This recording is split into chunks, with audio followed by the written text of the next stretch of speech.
Hi guys, welcome to another episode of Living Life at Life You. I am your host, Dr. Veronica Garcia, and today I am joined by Anaiah Christensen. She is a student in the chiropractic program. Hi. Hi. It's so good to see you. Yeah, it's nice to be here.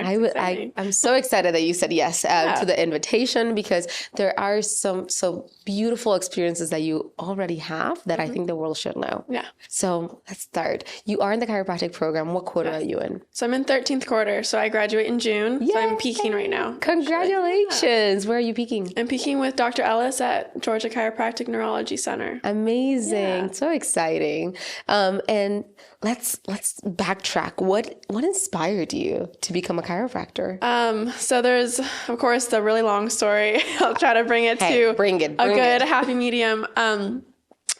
So in high school, I was diagnosed with a learning disability, and quickly on, they put me on Adderall, the medication, and that started this journey of being consumed with anxiety and feeling out of control. And just, the westernized, medical world is okay. If that doesn't work, give more.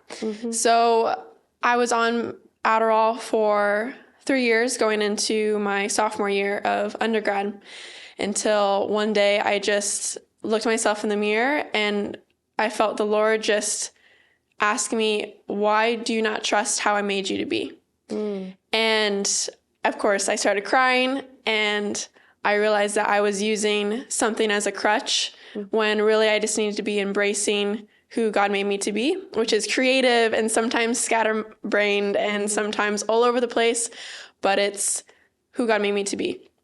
And so I dumped out all my medication right then and there, went cold turkey, and that started me on a journey on looking into natural remedies. So I went to a naturopath who was also a chiropractor, and I spent that whole summer detoxing. So going into my junior year, I spent that whole summer detoxing and started this new journey into, I don't want anything to do with the world that says that you aren't who you're supposed to be. And so I took that natural route. And so I started getting adjusted more regularly. And then that kind of sparked that journey. So I was already I was pre-PT, so I wanted to be a physical therapist. I thought that was the epitome of the natural world, to be hands-on. And, of course, I found chiropractic a little later on. And that journey, when I came to really find chiropractic, the principled chiropractic, because I was introduced to a naturopath and then adjusting, but I didn't really know the power behind the adjustment into the central nervous system and how that can affect the brain. So I was struggling with some neck instability. I've had some concussions in my life. I've always been a very rambunctious and adventurous child. So I was getting some neck pain my later junior year of undergrad, and I was doing this interview to be to work at a gym. And there was this chiropractic pop-up shop. They were Life alum, and I was there, and they just sat next to me. They were like, hey, why are you here? What's your story? And so we started chatting, and they weren't trying to sell me anything. They truly wanted to know who I was about. And long story short, I ended up going to their practice and starting getting adjusted. They were TRT docs. So, at the moment, that's all I could handle was just very light input. And at the time I was struggling with, do I really want to be a physical therapist? Because I was going and doing my internships at the time, and I was getting discouraged because I would have all these questions about the nature of healing. And those conversations, not that they're not always being had, but they're not typically being had in that environment. And so I was getting discouraged because I had all these questions that were kind of just dismissed. And I would go to these chiropractors, and they would want to engage in those conversations about, the power that made the body heals the body, vitalism. And that's what started to really kind of, dig its way into my heart to be, why I'm here. And I remember this one conversation I was having with my roommate. I was, discussing with her, I don't know what to do with my life. I have all these visions, and I don't know, what's the fit for me. And she she called me out. She was like, you've been talking nonstop about chiropractic. Why don't you just do that?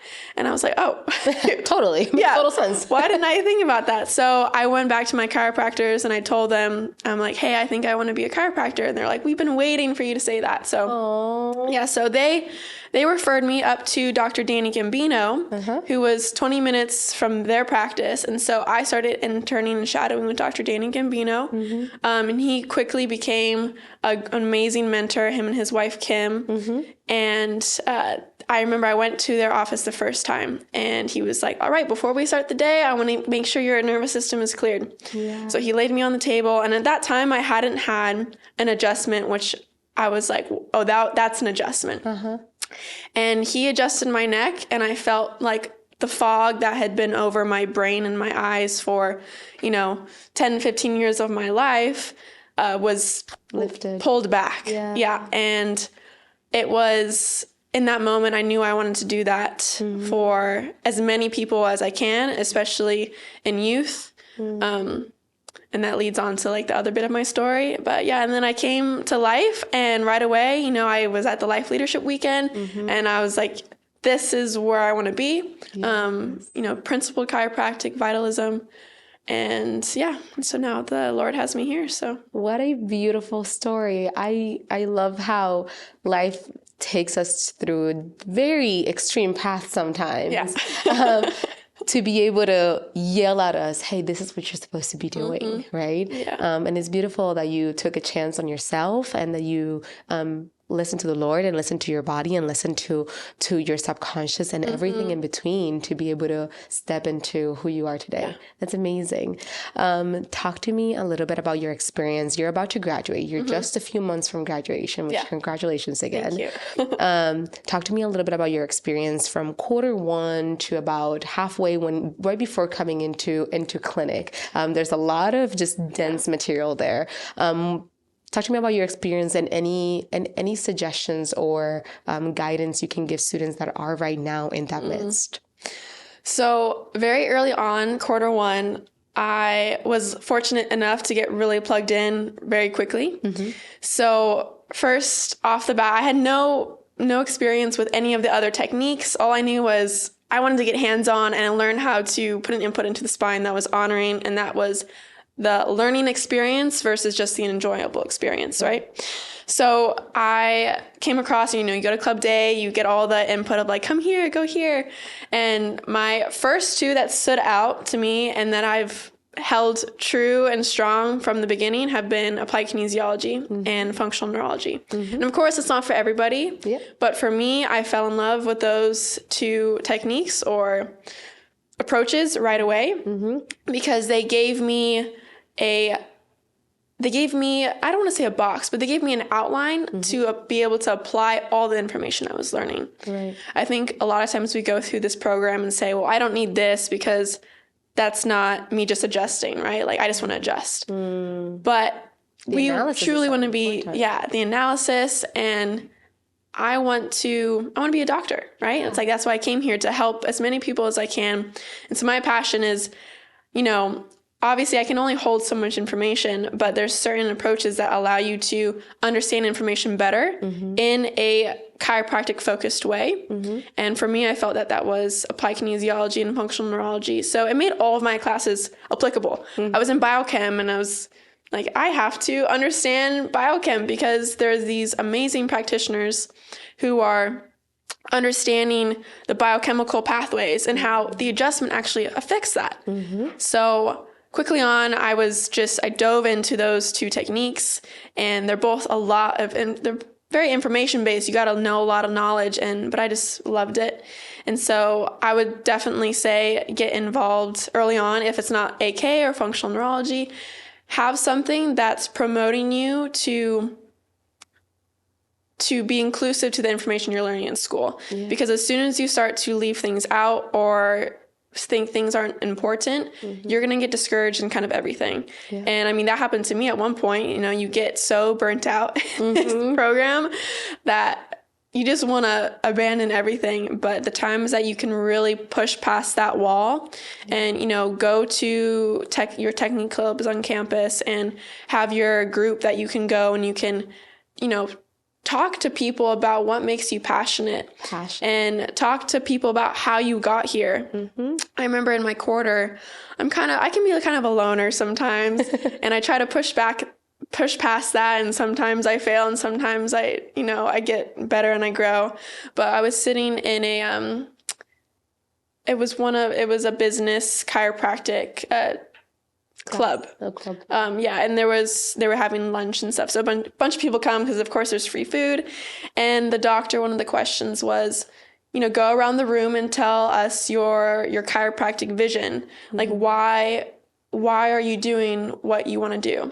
And hearing, it's one thing, it's like, you know what your vision is, or maybe it's good sometimes to say it out loud because you don't really know until you do. But when you get to hear other people's visions, it helps you not to feel so alone, like you have to do everything, like you're the one who's to save the world and to bring chiropractic to the world. So you have an army of people who have been going through this program with you, and they might not have the same story that you do, but they have a very powerful story as well. And for me in that moment, listening to other people's stories, I realized the value of that inclusiveness, right? It's being aware of all of the information that you get to have in this life and not taking anything for granted, because this is your life that you get to live. And these are the people that God placed in your life and around you. And the situations aren't just to be wasted away. So in that moment, I was like, wow, every one of us has our own particular story, and it doesn't have to look the same. And so that's just my little encouragement, just to get in conversation with people and pursue the things that you're passionate about, and don't let any model or paradigm tell you have to look this way as either a chiropractor or a student or just a person in general. So preach, babe. I love that. There's a particular piece of your journey that I would love for us to, before we wrap up, kind of talk about, and it's your experience with Dr. Peter Morgan's and Chiro mission trips, right? Tell me what inspired you to even get connected in that way, and what was your experience like? So growing up, I've always loved mission work. That's been since I went on my first mission trip at age 13. I went to Thailand, and since then I was hooked. I just wanted to, I love adventure, I love exploration, traveling, so that was already a big push. But then also just, again, seeing cultures that are different than yours, being taken out of your comfort zone, and then the opportunity of being able to immerse yourself in that, whatever that looks like. Mission work doesn't always have to be, you're feeding the needy or building houses. Sometimes it can just be having a conversation with someone and loving on someone. And when I came to chiropractic school, I was open to really any opportunities. And when I learned about Dr. Peter Morgan's Chiro missions, I'm there. So I reached out to Dr. Peter Morgan, and right away, I'd never met him, and he was just on fire. And just whatever, he was like, he wanted to have a conversation with me, asking me about what are my giftings, like before coming on this mission trip, he's like, what do you want to get out of it? Like, what are you trying to grow? What do you have to contribute? And so right away, I told him like, hey, like these are what I would like to grow in. And he assigned me tasks. He's like, all right, you're in charge of leading meditation and prayer every morning. And I was like, okay. I'll step up to the plate, if that door opens, I'm like, okay, Lord, like this is what I'm stepping into. So I was up at 5 a.m. every morning in mission trips and leading these little meditations. And I've gone on 2 now. And that's every time he's like, hey, are you on for this? And I'm like, yes, I'm doing it. And, but I just fell in love with the program, with the kids, with their ministry there. It's just so powerful. And especially in a place where a lot of people are not really motivated to go to Haiti, right? I got a lot of people who didn't want to help fund my mission because they didn't want me going to Haiti, because they felt unsafe giving money into something, and we're like, oh, we don't know. but I just felt like I needed to go, and time again. And I am continuing to keep going, you know, as if the, my resources allow me to. Yeah. I'll go as many times as I can. And even as once I graduate, I plan to be a doctor on the trip. And yeah, I think everyone should go on a mission trip. I agree. And serve and be out of your comfort zone and embrace. I love on mission trips. One of my favorite things about it is that there's always, you kind of have a plan, but there's not really an agenda. You're just there to be. And whatever comes through that and in that time and space happens. Yeah. And there's no way you can stop it or control it. And so it was a great way for me to get out of the trying self and into my heart. And so, and it's something too that now stands as an anchor for me. So every time I'm in the trying self, I can root back to, okay, where does God have me? What's right now and right here?